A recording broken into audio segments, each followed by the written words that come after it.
Picture beef farming in New Zealand. For most of us, I suspect we're conjuring up green hills, cattle grazing on grass. And for the most part, that's what beef farming is in New Zealand.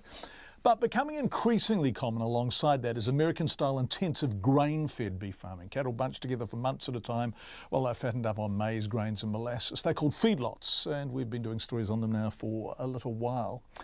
Today we were given footage of the biggest one in the country by animal welfare group SAFE. In the South Island, it has consent to intensively farm in close quarters 19,000 cattle. Now, it's not a new farm, but it represents a style of farming that SAFE and other groups say has no place in New Zealand.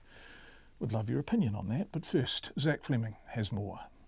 Nearly 20,000 cattle are allowed on this feedlot. Do you think this is in New Zealand?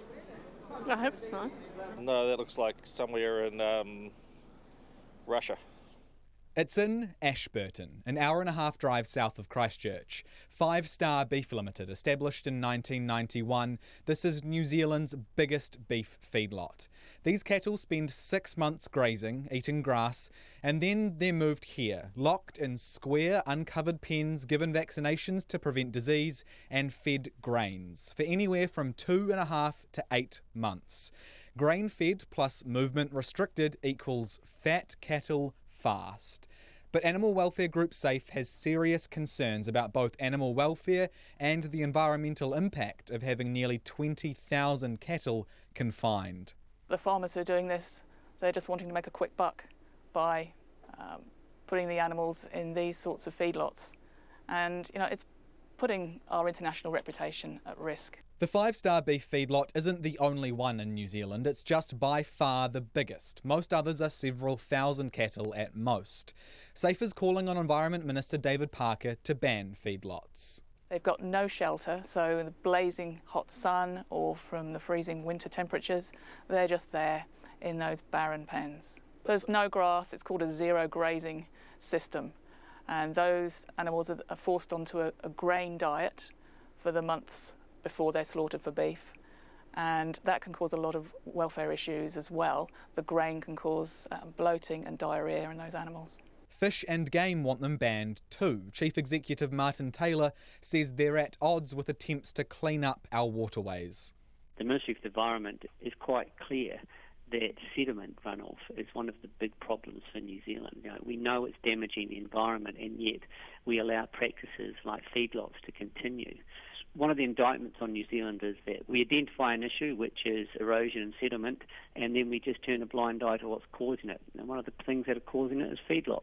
Intensive farming is not good for the country. And taking the footage of the Ashburton feedlot onto the streets of Auckland today, many people don't want beef from one on their plate. If you went to a restaurant and you found out that your beef was coming from here, would that bother you? Oh yeah, I'll be out of there. Yeah, for sure. Yeah, that's disgusting. If that's on there, I wouldn't buy it. Yeah, I'd probably become a vegetarian. Really? Yeah, I'm very close to a vegetarian. So if your choice was to eat beef from a feedlot farm or be vegetarian, you would choose to not eat meat? Vegetarian, yeah. Absolutely. 100%. Which is interesting because the beef from the 5 Star Beef feedlot is sold extensively throughout the country under the brand Wakanui Beef. Most of it's exported overseas, but it is in our supermarkets and more than 200 restaurants, from the low end right up to 5-star dining. A full list of stockists is available on the Wakanui website, but no restaurants Checkpoint called today were prepared to talk about why they use it.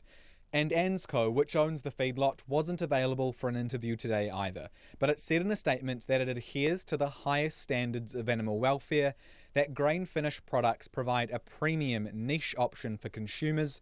There's an average of 14,000 cattle on site, and the average length of stay is 120 days. For Checkpoint, Zac Fleming.